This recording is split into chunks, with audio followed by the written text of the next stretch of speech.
Welcome. For this episode, we have a fantastic guest and a very busy schedule. But before, I would like to thanks and welcome my co-host Gabriel Sian, a serial tech entrepreneur, IT engineer, and also now the co-founder of two fantastic organizations. The first one is Foundation 2060 and iCare.ie. Hello, Gabriel. How are you? Hello, Ari, and thank you very much for having me on this podcast. I'm super excited by the opportunity to talk to our expert today, the person you have invited. Fantastic. Would you like maybe to precise what you do? Because I presented you very quickly. Yeah, sure.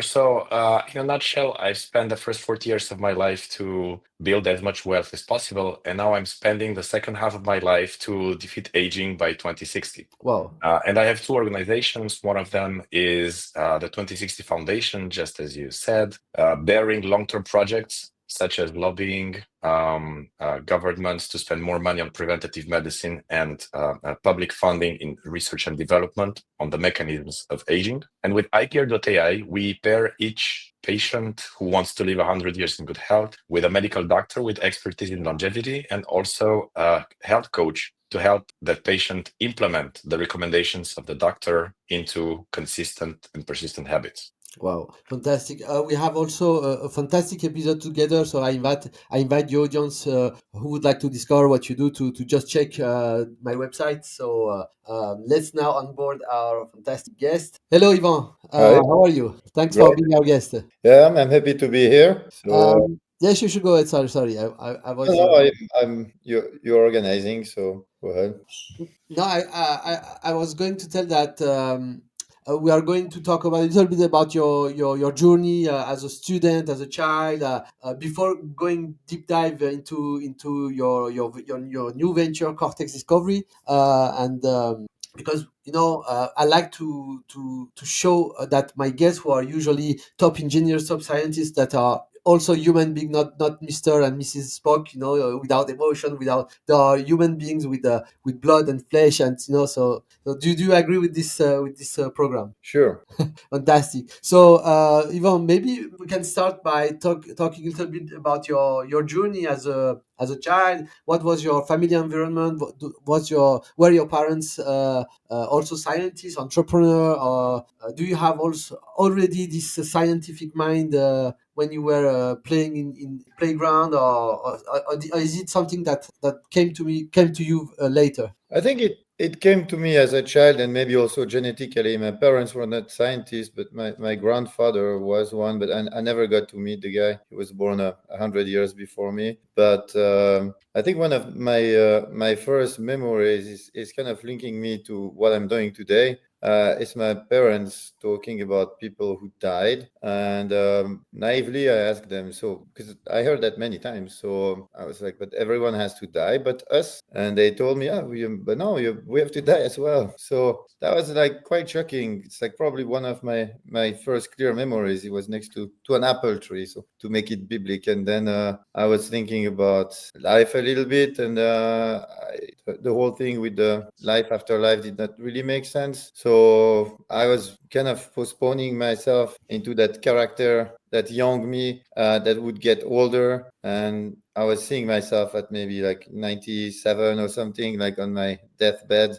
and regretting all the things, the food, the woman, whatever. And I had none of these things back in the time. I was like only 5 or 6. But it was a bit bitter to go. So I remember I watched that funny movie, and so since you have the French culture, like you will remember it. It was called Hibernatus, and I was interested about the fact that this guy could be frozen and then brought back to life, and that just got me a little bit like less hyperactive mentally. And so I continued like a normal child, but I had in mind that I should probably study something like medicine or biology and find a way to give hope to that old version of me, that like maybe one day he could be reanimated. And I so the rest was pretty quiet and normal. But when I arrived at the university, I started to think every time that I got some information. And at some point, I was talking to one of my professors. It was probably the second year university, and I was asking him, "Hey, but if we push that mechanism into that direction, I think we would live longer, right?" And he told me, after a few seconds thinking, he said, "Yeah, Mr. De Weber, like you might be right, but why for?" And that was really strikingly surprising to me. And I realized it was not only the people who believe or invent something after life that kind of accept aging, but it's everyone. So there is something mythical behind it, and some people kind of create that philosophy that, like, yeah, with age you become smarter or whatever, but in the end, I mean, with age you become older. With time you become smarter. So I was just like doing my whole studies and thinking about all the mechanisms I was learning. And from a bachelor in biology, I'm pivoted to medical biochemistry. I did my PhD in my own vision of aging genetics. And the funny thing is that I met my business partner when I was 10, and I was straightforwardly telling him that I wanted to live forever, and he was straightforwardly telling me that he would replace humankind by robots. And that was 35 years ago. And 15 years after,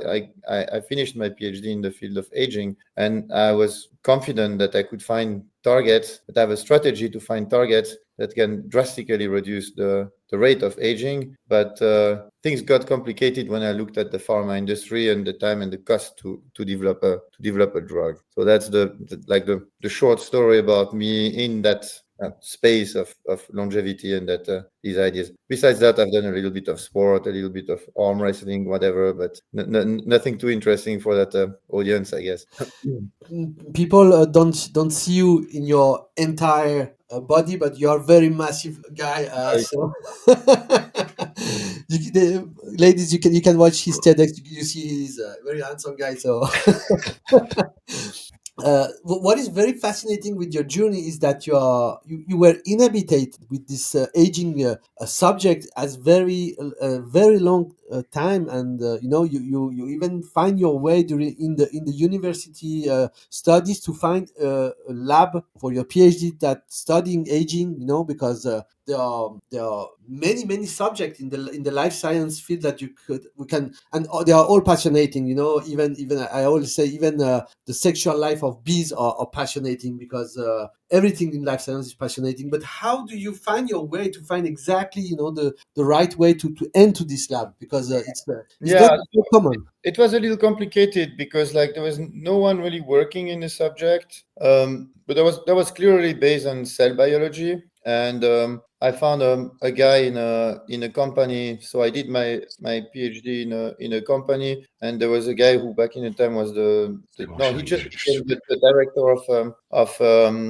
of biology, and he was the head of cell biology, and he accepted to link me to the university. And then I had to get some thesis advisor, like from external universities. Actually, the funny thing is that I was in Los Angeles just before to defend my thesis, and that was like 21 years ago. And I contacted that crazy guy, like Aubrey de Grey, like because I've seen him looking for people, but he was at the very beginning too. And I asked him, "Do you have any contact there? Maybe I should reach out to." And he had no contact. But then at the same time, I needed some external advisor, so he basically brought one of my thesis advisor to the table. So the whole thing was a little bit of a complex scheme, but I managed to not make any experiments. My thesis was purely theoretical, Mhm. and yeah,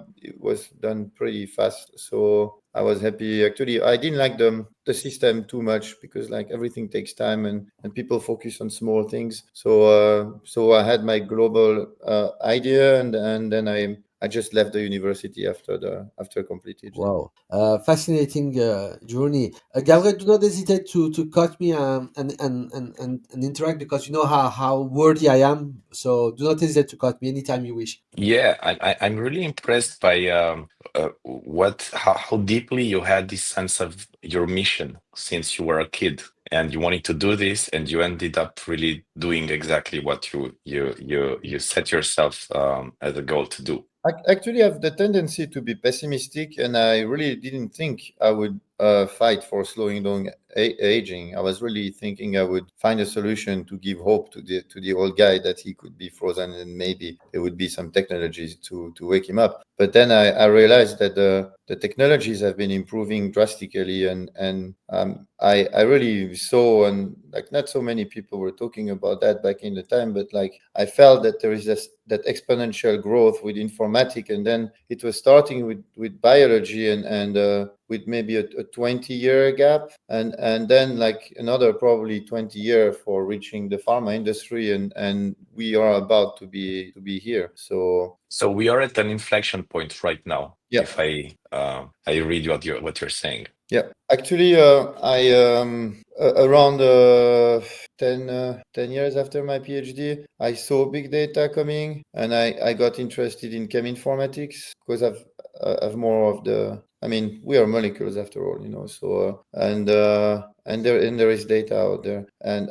the more I started to understand what they were doing, I did some postgraduate, but I was just like for myself, and I realized that. It was mostly chemists that were trying to do mathematics. And so we were calling functions like, I don't know, random forest or super vector machine. And it was really the very beginning. And I saw some article where they were telling that maybe some new machine learning methods could be there. And that brought me to I was in touch from time to time with that old friend. I mean, we've been like going out together, like, but he also studied in I mean, he studied in other countries, but back in the time he was professor in quantum information and deep learning just like started. There was that new image recognition program that was based on deep learning that started to perform as good as humans.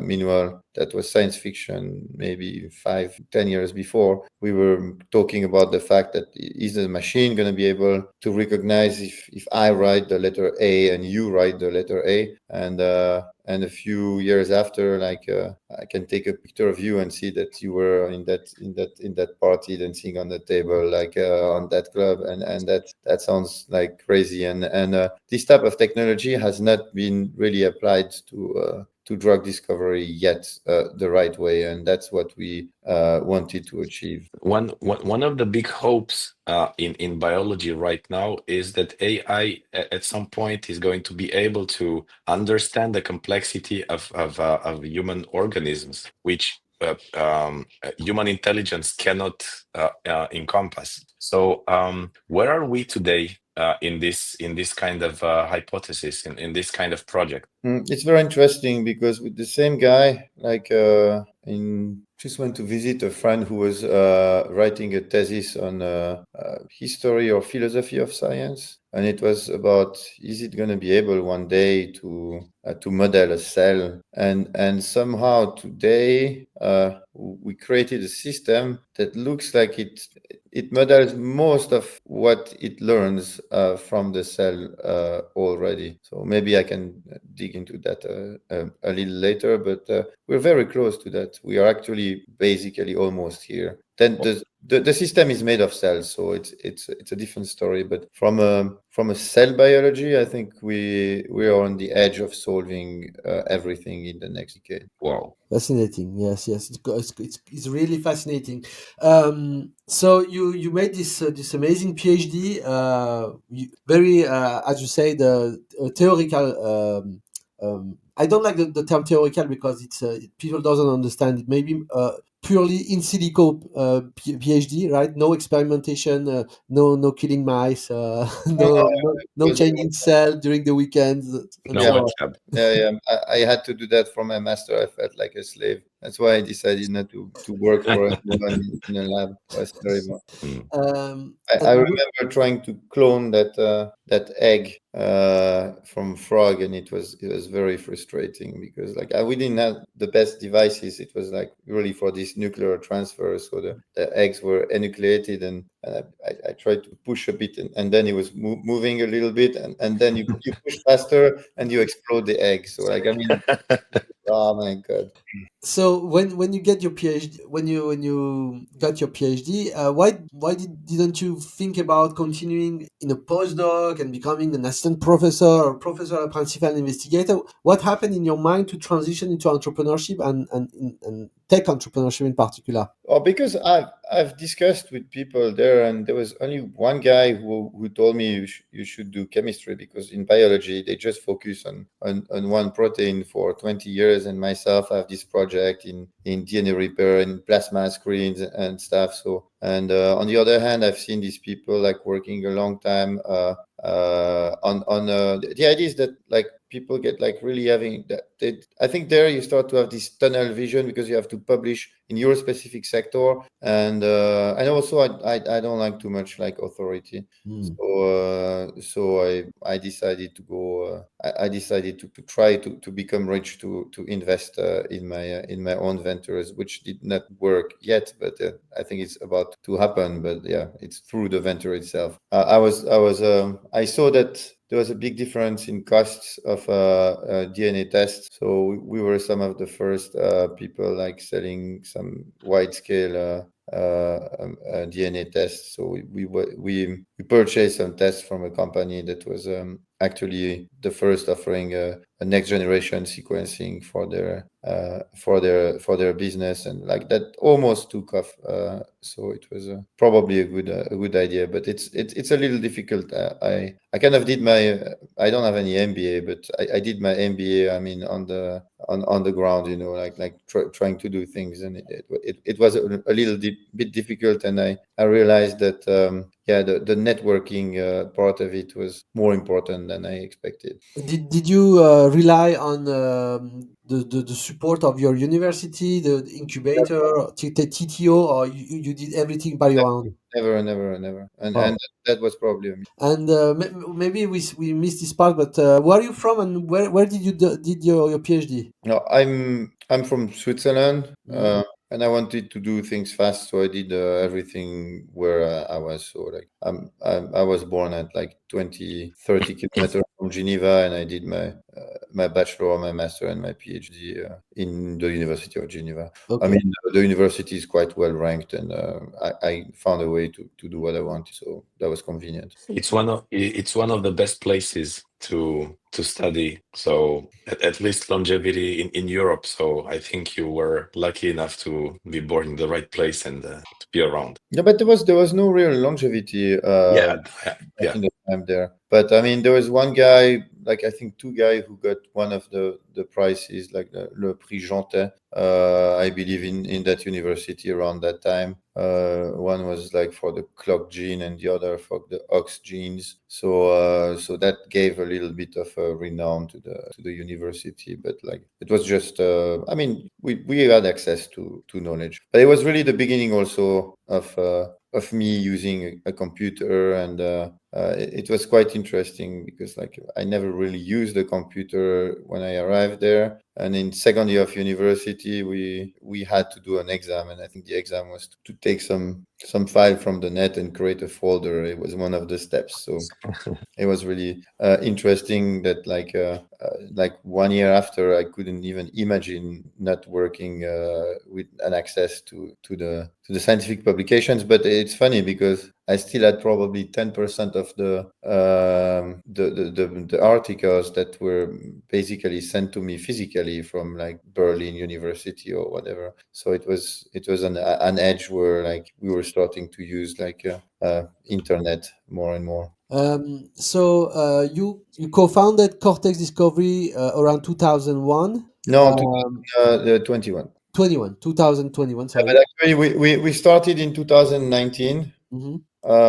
Just after like the beginning really of deep learning, and actually I didn't know where to put the company because I would rather go to the States, but since COVID started, like it was impossible, so we just found a convenient location. It took us like a couple of years to take a decision because we already had the beginning of the technology and we were ready to actually find molecules. So it was time. Like when we did set up the company, the neural network was already like efficient to find molecules that were effective. Maybe we can now deep dive into Cortex Discovery if you all agree. You had a presentation, right? Yeah, yeah. Oh, I can try to share my screen. So do you see my slides? I guess. yes. Oh, yes. We do. Yeah. Um, Mhm. And yes, yeah. So like that brings us just back after my PhD in 2004, and I was looking at the landscape of drug discovery, and it was very depressing. It was like one out of 5,000 preclinical candidates like make it to the market, and then the cost to make a drug like here I wrote like 1 to 3 billion, but it can be even more. It takes a lot of time. But the idea is that everything that's linked to discovery is like is taking a significant part of the time and 40% of the cost. And the idea that like in the process, and that's what I started to learn more when I started this course of pharmaceutical bioinformatics about 10 years after, is that like you go from a large screening to discover some hits, and then you modify these hits like so they have more like a drug properties, and then it goes to the IND, the authorization to do the clinical trial. But the true story is that it doesn't work like this. It's just like the hits don't work, they're toxic, so you go back for a screening, and then finally you do a screening, you optimize the molecule, and then you realize it's toxic and you have to come back and forth. And so the success rate is very low, and the failure rate is very high.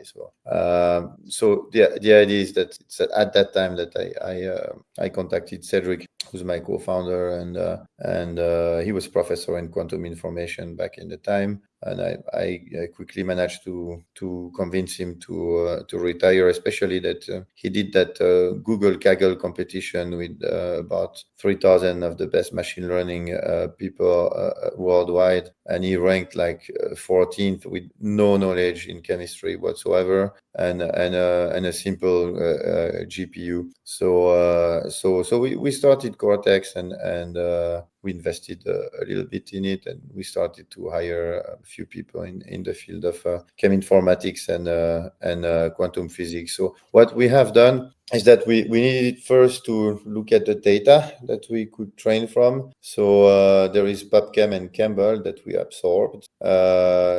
Now we had to do lots of curation. Actually, it's mostly my business partner who did it. So he created programs in order to fix like systematic mistakes, and we started to also look into taking into account everything. So this kind of like grid that you see kind of represent what we learn from. So the data is in the format like a molecular structure. We call it a smile, and then it's activity, and we look at raw activity. So it can be anything. It's a number, or it's binary, active, inactive, or it's a dose response curve. And if we include everything that's created there, we have about 750 million data points, because we added also some extra data regarding the ADMET tox properties, so the absorption, the distribution, the metabolism, and the expression and toxicity of compounds. So after curating that database, we created some neural nets. So I'm not going to dig too much into the whole structure because it's our IP, but we use graph neural nets because we believe it's more fit to understand geometry compared to, let's say, language models. For instance, like you won't really be able to differentiate the right and the left hand with the language, but like with covariant graph neural net, you will be able to do that. And so not only we use like the latest machine learning methods, some of it is a little inspired by vision recognition, especially the fact that we learn from raw data. So we don't include like in most traditional computational chemistry descriptors because they are calculated. So it's like inserting a mistake at the beginning of a big process. So we just looked at the connectivity between the atoms, so the smiles, and then instead of predicting one property at a time, so basically in machine learning, you have, let's say, 100,000 data points. You have like compounds like does it kill or not, like cancer, for instance. And so we use 80% of the data. The neural network is making correlations between the compound structure and the activity, and then we plug in the 20% remaining compounds, and we make the prediction, and we see how far we are from the reality that the neural net has not seen, and that's that difference between our predictions and the reality is kind of called this standard error that we can try to minimize, and that's basically what machine learning does. But instead of doing that, so we basically apply the best practices into splitting correctly the training and the testing set, making sure that the molecules are not too similar and enough dissimilar, and do that like in several folds. But we also learn on every target at the same time. So instead of looking at like the difference between like what we predict and the reality for one target, we look at the addition of the errors for all targets together. So it's like 5,000 properties that the neural net is predicting. So basically we can predict about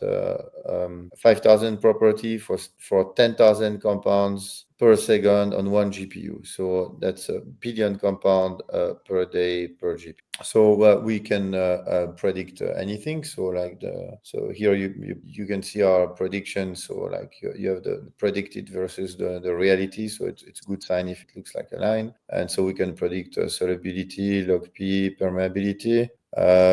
We can basically predict most of the pharmacological properties that are being tested in the preclinical phase. The interesting thing is that we predict everything at the same time, so that not only improves the understanding of the neural network and forces it to create general laws that work for every target, but also we have lots of predictions. So we need to know what we predict.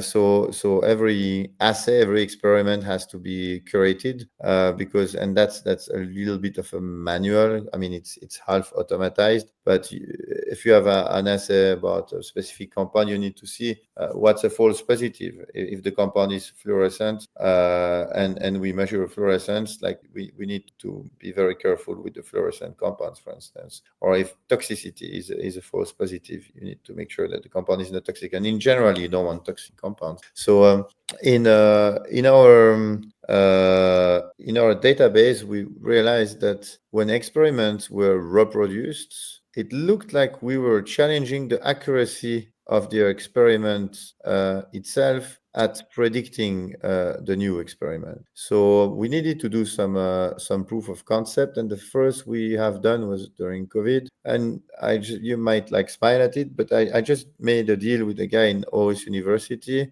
Professor Olanier, and he agreed to test 6 compounds for free. So we had to work to make sure that the compounds that we send, at least we have a chance to have one that works. So we took an advantage of these multi-parametric predictions. So I looked into assays. At that time, it was me and my business partner. So I was taking care of that part, and that led actually to the creation of this interface that is after the neural network, and it takes advantage of the predictions that look like they make sense for a specific experiment. So we looked not only at experiment looking at the decrease of viral load in infected cells, but also at experiments that were measuring the affinity of compounds to inhibit the viral protein or cell proteins that are being hacked by the virus. We also predict toxicity, fluorescence, and altogether that led us to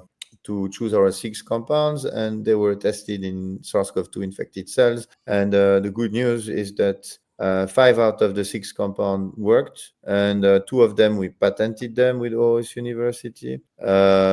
They were working before and after infection in human lung cells 3D culture. And we have done some similar experiment with Stanford University that led to the discovery of 2 other antivirals.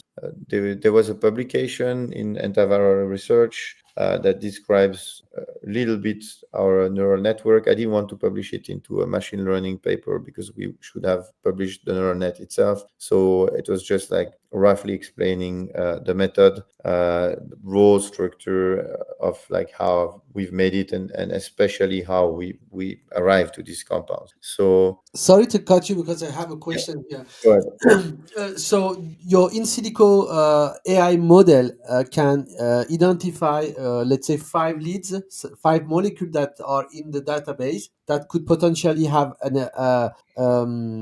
effect on COVID target, right? So this is only, let's say, information. So how, so this molecule exists, right? So we don't need how to invent a synthesis pathway by chemists in lab, right? They are already in a, I don't know, Merck or other manufacturer you can buy them from a manufacturer, right? So for that specific project, yes. Mm. And at that time, yes. The compounds were not in our database because the database is only having about 2 million compounds that are in our training set. One of the tricks actually that we have done also, probably that will give sense a little bit to that, because the data in PubChem and Camel is very dirty, but and very sparse, but we managed to do some tricks to deal with sparse data, and also to ignore the data that doesn't make sense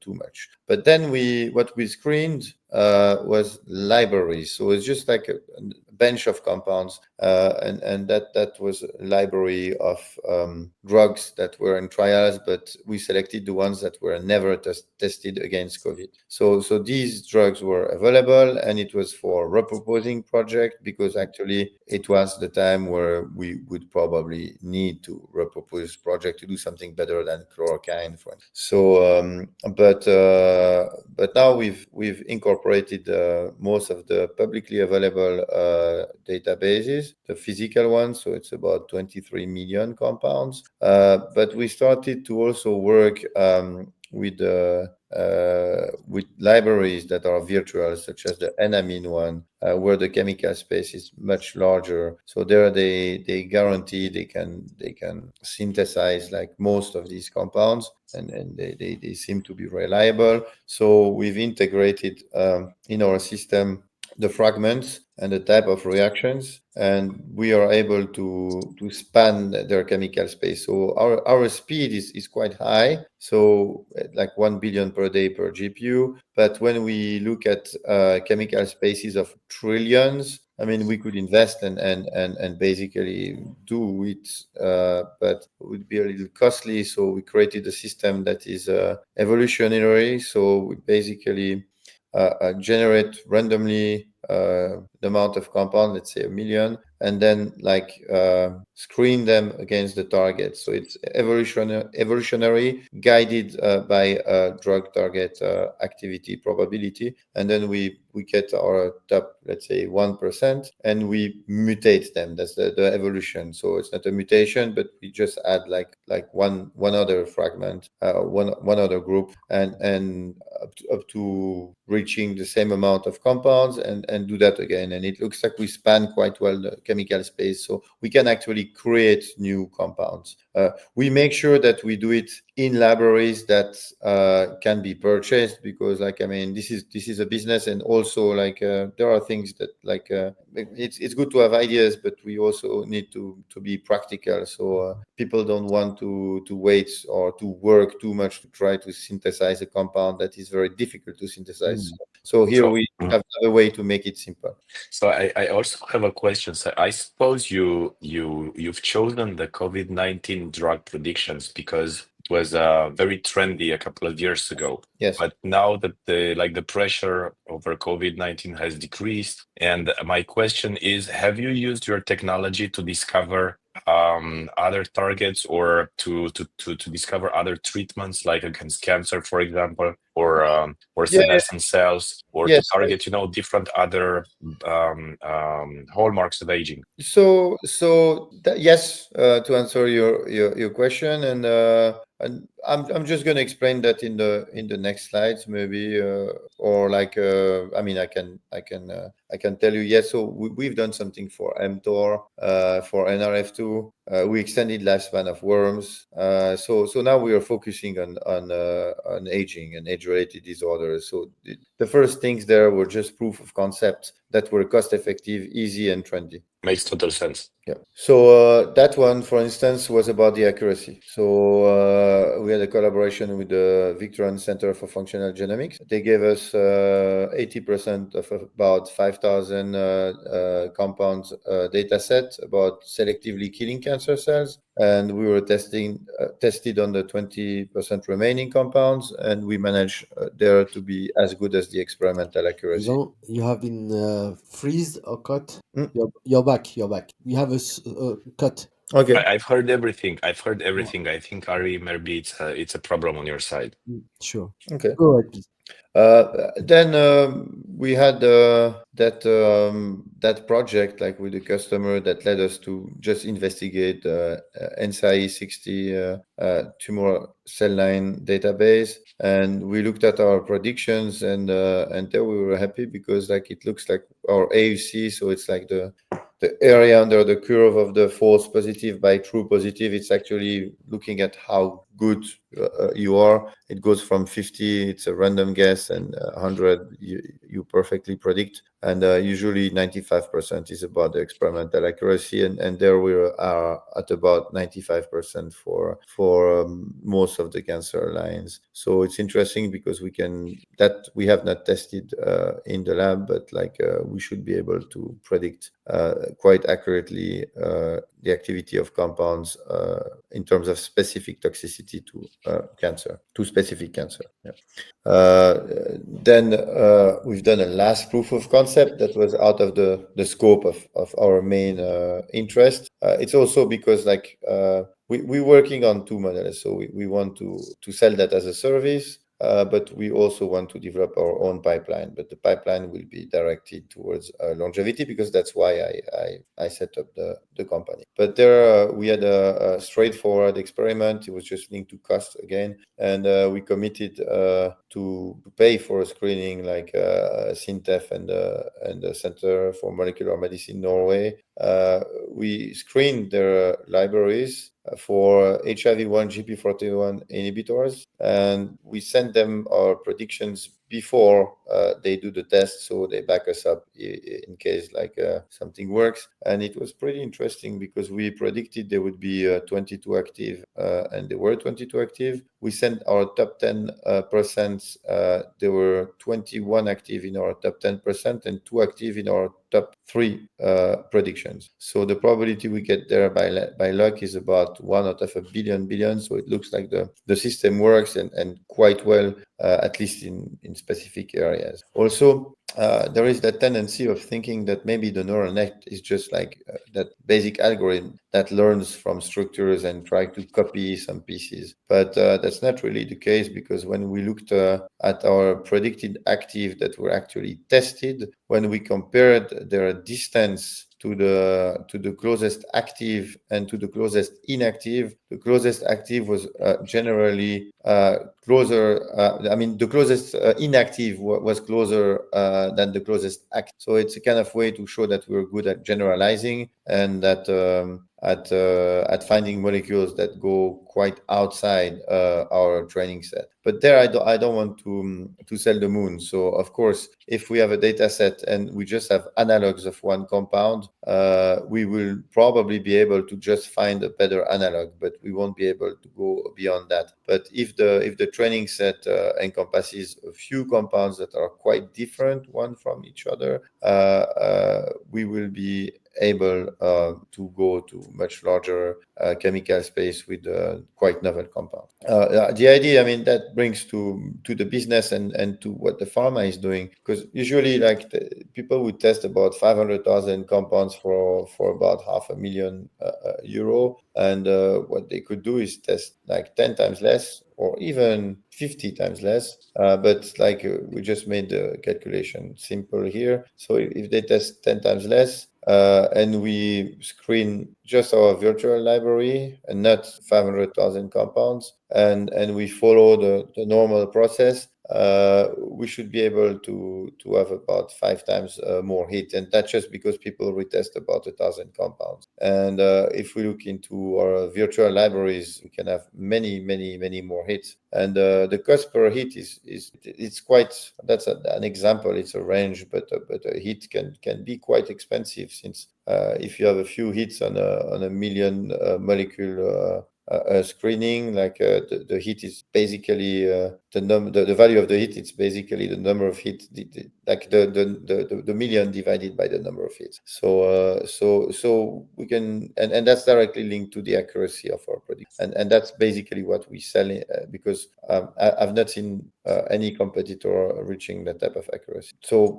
for that technology, we are probably close to the maximum that one can do, because you cannot do much better than the experiments, and often we prove that we're on par with the experimental accuracy. But the interesting thing here is that when we start to go for much larger chemical spaces, we can start selecting compounds not only by their probability of affinity for a target or probability of activity. But also another thing that I just want to specify is that the good thing is that our predictions are not target linked. So we can look into inhibition of a target, but activation of a pathway or number of cells that survive. And the idea there is that we can already create a filter in the interface that I showed before, and that's basically a report. That's also something that we offer as a service.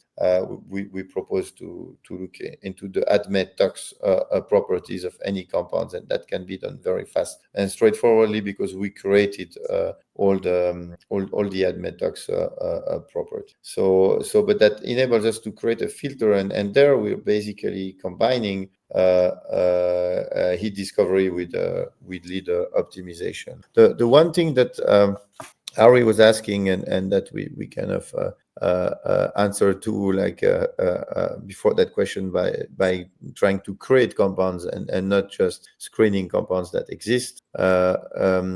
We still, most of these compounds are not drugs, they're not patented. So we started to split our libraries in between what's there physically and what can be created. But since we want to have drugs very fast on the market, and that I want to eat compounds that can extend my lifespan and that come out of the neural network already next year, we needed to split the libraries per speed of let's say final outcome. So we split the libraries into nutraceuticals that are approved by the FDA. So we might find that some of the extract, I don't know, all the ones that I have in mind are usually already linked to longevity, but The idea is that like we can screen these libraries against some longevity targets, and you can put them into pills already next year. I mean, we have one customer that should have a drink with a GLP-1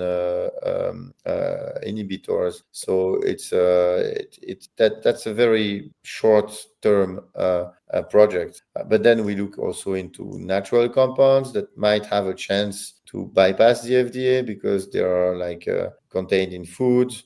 We have the natural ones that are typically very different, but like there is a higher chance for them sometimes to have a chemical activity because of natural selection. We also implemented all the drugs per clinical phase.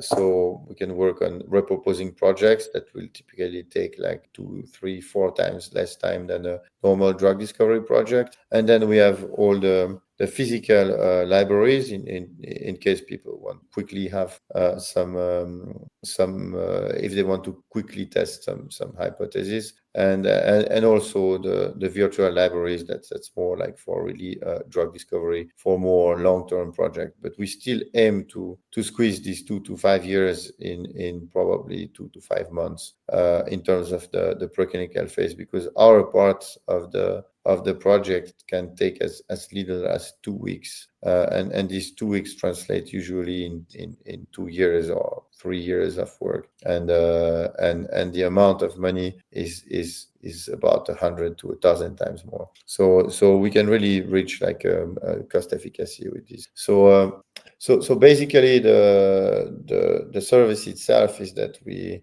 offer a virtual high throughput screening. So it's like this old fashioned that is still there in the pharma industry, where you screen like 1 million compounds for €1 million, and you get a few hits. We offer but that we can do on billions of compounds, and at experimental accuracy in a fraction of a time. We can do the ADMET, since we predict everything at the same time. We look at the off target, so the side effects, and we can also like take a project on a bit later, and people come up to us with a molecule that doesn't really work and they want it to be more soluble or whatever, permit the blood-brain barrier, and these are things that we can adjust by generating analogs of their hits that they don't even have to synthesize. We can pre-screen them and tell them okay. And usually we test about 50 analogs, but we can take the top few compounds and then generate like millions of molecules that look like a little similar, and then get to a much higher chance of getting a compound that has the pharmacological properties that are desired. Also, the interesting thing is that like that's from the service perspective, but we don't need to know what target we're working on because we work from SMILE and raw activity. But of course, if people don't want to share data with us, we are and they want to share their target. Most of targets are in PubChem and Campbell, so we can do a screening on the target and just send them the compounds that we believe have the highest chance to be active. So I have, yeah. I have a question.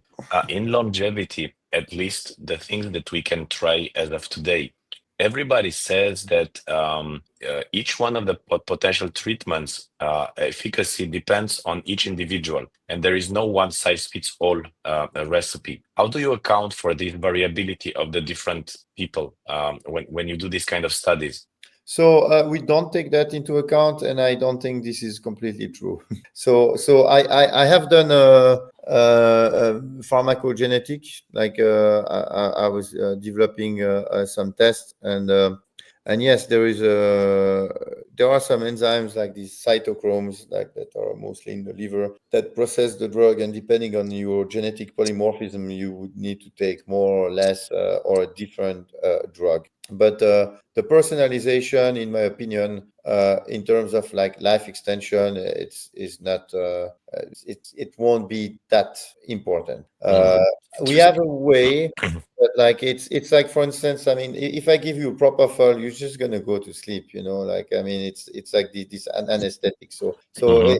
it's gonna be hardcore, and it should work for everyone. But of course, I mean, you have people that are allergic or like that. But the one thing also that I like to clarify to let's say the broad audience is that if you take a molecule A and a molecule B, usually it's not going to create another molecule. So usually what we can predict already is that like A is going to be processed by if A is processed by the same enzyme as B, maybe we could give another drug that is processed by another enzyme, because you don't want to make the enzyme tired. So our cytochrome inhibition prediction can help a little bit into that direction. And yes, if we had data from the patient that tells that cytochrome probably is not working properly, we would choose a drug but that's more in the future. But we would choose a drug that is hitting another cytochrome, that is being processed by another cytochrome. Understood. So now I started to convince a few key opinion leaders in the field of aging, because I'm doing the pharma meetings for rather selling the service or creating milestone projects. But I'm also going in my field of interest, where I'm starting to build a network. So we started to have several projects with these key opinion leaders regarding the main let's say pathways and causes of aging. So we have done a project with the Aarhus University, and we tested 7 compounds for NRF2. NRF2 is a master regulator of oxidative stress enzymes such as superoxide dismutase, catalase, and glutathione peroxidase. And we discovered 3 novel NRF2 activators. Then regarding autophagy, just like this, like eating like the cells like that will basically somehow eat the junk a little better. So we found like 4 novel mTOR inhibitors. That was like about 10 days ago. It was like with the University of Singapore, but it's with Brian Kennedy, who was the director of the Beck Institute of Aging, and he basically convinced me to also do the worm testing with the company he was involved in. And that was the trick of the summer. I was not sure that we would succeed, because there is not much worm data, and usually when we make predictions, we want to be tested on a similar experiment. There we looked into mTOR, human mTOR and human NRF2. The compound that worked, so we were proud. We had like one of the compounds that extended lifespan of over 33%, the median lifespan. So it was about 58 worms, and we just chose compounds that had a high probability of activity on mTOR. And it was human mTOR. We just made sure, I looked with my chemist, that the pocket is like quite similar in humans and worms, and so we decided to go for that. We have a DNA repair project with Vienna University. They're like we should have some news very soon. I'm working on a senolytic project with Minnesota University and some guy in the NIH. That one will be very interesting. The senolytic is not something that really it's the good news. It's a little bit the cherry on the pie, because that didn't fall into the pictures that I had back in the time of aging, and it's very interesting that such mechanism can be triggered. So that's something that we are investigating at the moment. So we are curating our database for known and potential senolytic targets. And there I hope that we will have something that works probably as a food supplement and then also then as a drug. But since there are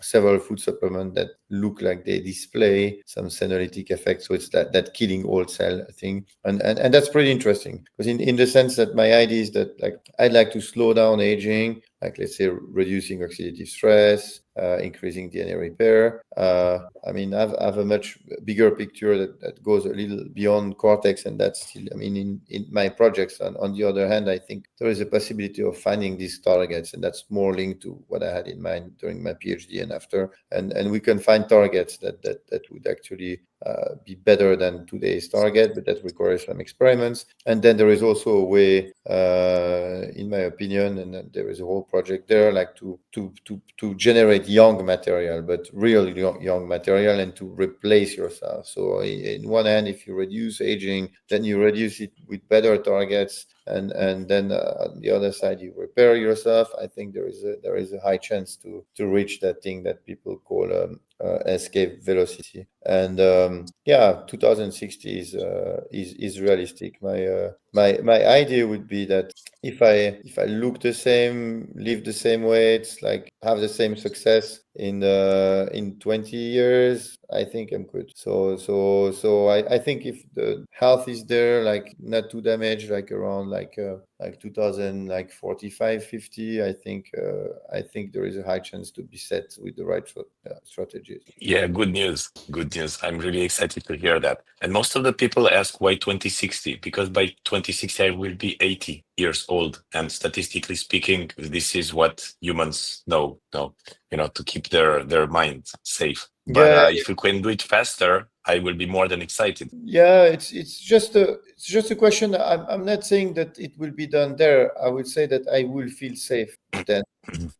Because like if I'm not too damaged at that stage, I know that it will still go up, but like slower. I mean, Slower and slower, yeah. yeah, since I'm 37, I'm not crying every year for my birthday, because every year I think I'm adding pills to my regimen that increase my lifespan of more than a year. So it's not like I didn't escape really completely, but maybe I'm not getting closer to death every year. So that's already a small milestone, but that's my intuition, and just like some ideas about how much more some of the compounds are gonna give me. Ivan, Yeah. you perfectly describe what you do, your technology, and it was fascinating to hear you about what you have achieved with your team. It's very fascinating. Now let's talk about the business of Cortex.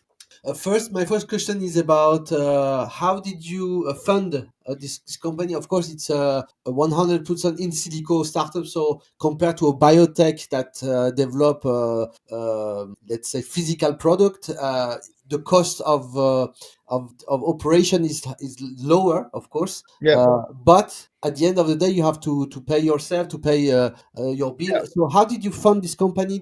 Are you a pre revenue company? Do you have paying clients? And who are they? Are a big pharma or Okay. big cosmetic company? Who are your clients? Okay, so first thing first. So regarding the funding, it's like we are self-funded.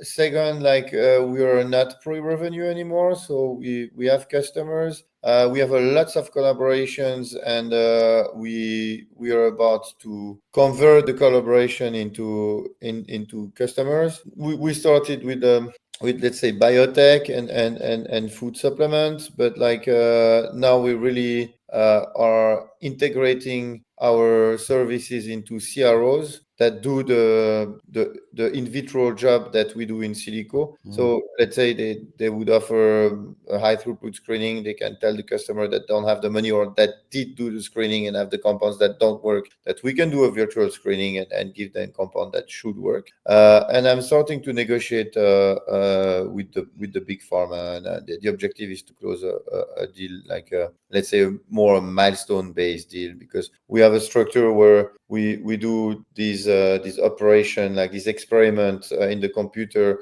at a fraction of the costs. But it's still, if it's still too expensive, we can do really at like full-time equivalent, which is like peanuts, and then we get paid per validated hits. And then if these hits are non-toxic and reach some specific admetox property, let's say if it's a CNS drug, like if they permeate the blood-brain barrier, this is something we predict too. Then the milestone is payment is increasing, and so on. So I'd like to have this type of format with a like large companies. So far, we're negotiating deals with mid-sized companies. So that's I mean, we are progressing. Yes. The maybe the last thing I wanted to say about the technology, because Sure, sure. that is just before to jump there, is that since my targets are novel targets, I mean, we could finance like some high throughput screening, but also. It would be interesting to know exactly what happens at the molecular level, and there we have an approach of docking, which is not like based on the standard vision that you probably can learn from the crystallographic data, but there instead because crystallographic data is kind of a static snapshot that's not for sure really realistic of where the compound will be in general. So we learn from simulation. These simulations are too expensive for computers today. And we use like deep neural net to compress the information so the computers can do it. And we have a system that looks like it could be about 1,000 times faster than the state of the art, and we are as inefficient as the tools, or like as little efficient, I would say. But we have a lot of optimization to do, and I think that very soon we'll be able to sell that as a service. We're already double checking things that we do with our first technology with the second one, because it is much better than random, and it's reaching the state of the art that, in my opinion, is not that I wouldn't sell as a service yet, but we are getting very close from that. Then yeah, go ahead.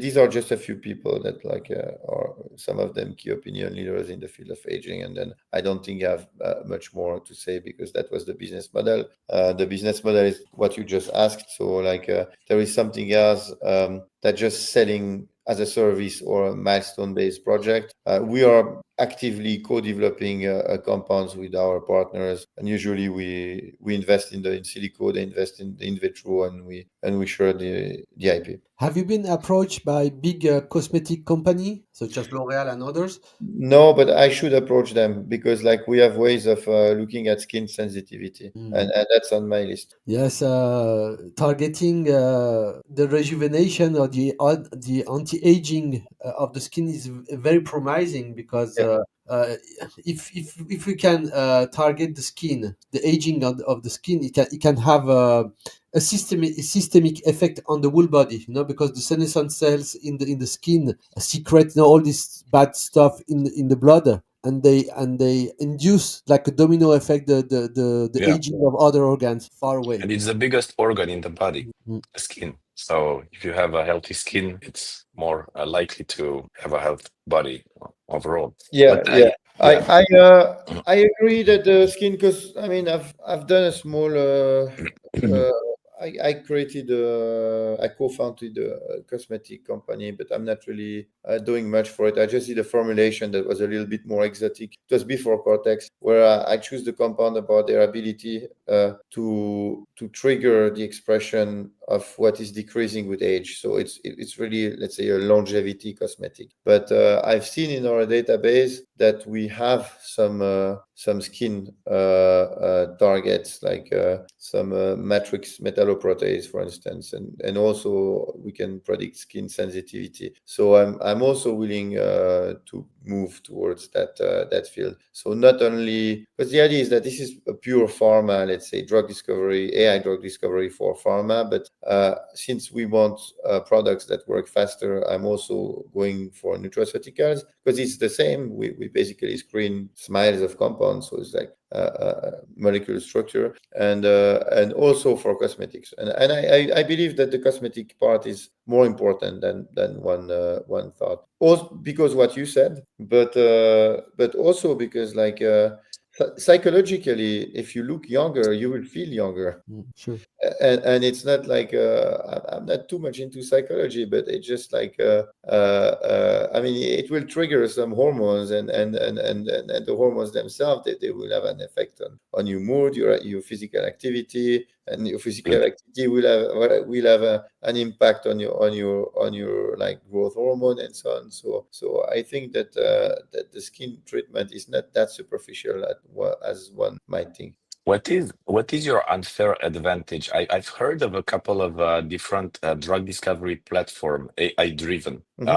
What's one the difference? What makes your approach different and impossible to or difficult to replicate by competitors? Yeah. So what makes us different is that it looks like it works, and I've not seen It I've not works. seen any competitor. Yeah, because we have proven in the lab that we at almost no cost we are able to find compounds that work in at least in molecular assays or in cells or in cell culture, even in 3D cell culture, and we've reached the experimental accuracy. And if any company, at least any of the leaders, had that type of technology, they would already make a lot of money because they could sell that as a service, Mm. which I'm starting to do. But if I had like a fraction of their budget, we would definitely make much more money. So I don't think because you cannot see in the shell of the company, right, what's happening. But like I don't think they have that deep learning based QSOR technology.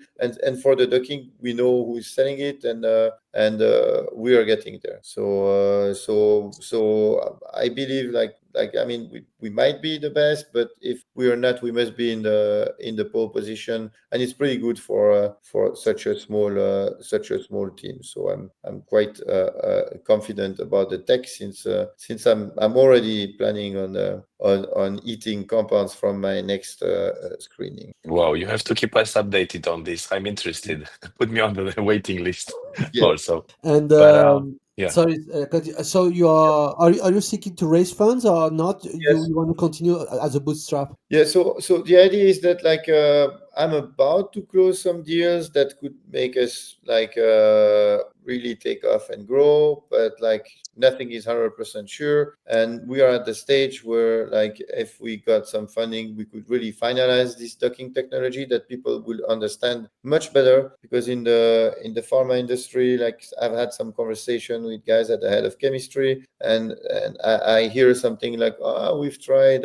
AI, but that doesn't really work. But yeah, we tried AI like when deep learning was not there, and then it's also people they want to when you take a risk as a business development manager, you probably do it with a company that has like let's say a solid funding, because like at least you can say we worked with these guys that are considered like the leaders or the second or the third guys. I guess I'm looking for about 10 million, so we could really scale up the first technology and spread it and really start being a regular provider of many biotech CROs and pharma companies, and also to finalize the docking system, which will be very interesting as a complementary technology, not only for like finding compounds that really dock into their target, but also to explain some mechanisms and also to interact with the other technology. So that should become really something from an unprecedented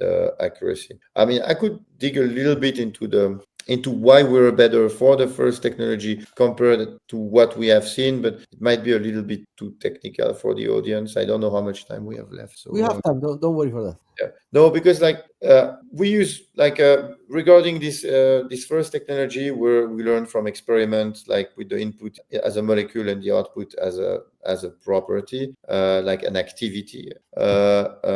We use like modern machine learning. Some people they still use old-fashioned methods. Then we use like deep machine learning. Some companies do that, but like I think they gave up with using that public data like PubChem and Campbell, or they did not investigate that much, because like it's difficult to learn from sparse data, and we found a trick to kind of ignore the data that's not good. So if you give us let's say 1,000 new assays, and like some of them are meaningless, it will still improve. It will not put the way we do it will not make the system more stupid. If you feed him, it's like a brain, like it found a solution to get the right knowledge and to discard the crap. Fantastic. So, as you are seeking to Very raise 10 interesting. million, what a very important question in regards as of this future raise is your IP. So you have patent on the lead that you have identified to for a specific application. But what about the IP around your technology? So the idea is that we chose to keep the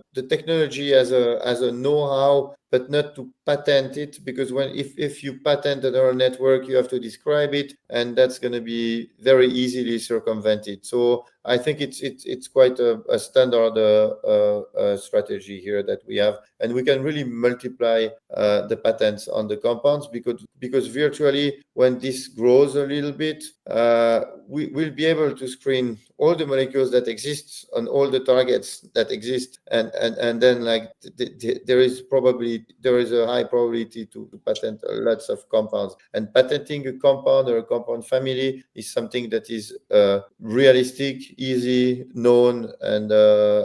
and that we can achieve.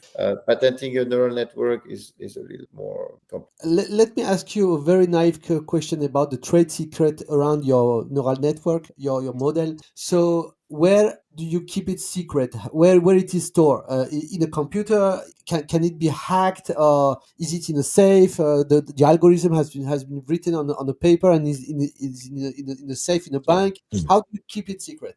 So actually, it's not online, Mhm. and so it's on our servers that are not. Locally. Yeah, Okay. But is there a risk to be hacked and someone stole it? it's extremely minimal. Okay. I'm not the best guy, because I'm not the tech guy there, even though I started to understand and touch a little bit of these aspects. But like the probability is pretty low, since it's not online and it is protected. Gabriel, as you're an IT top engineer, what do you think of what I say? Does it Yes, make so sense? so honestly, what it makes me think of is ChatGPT.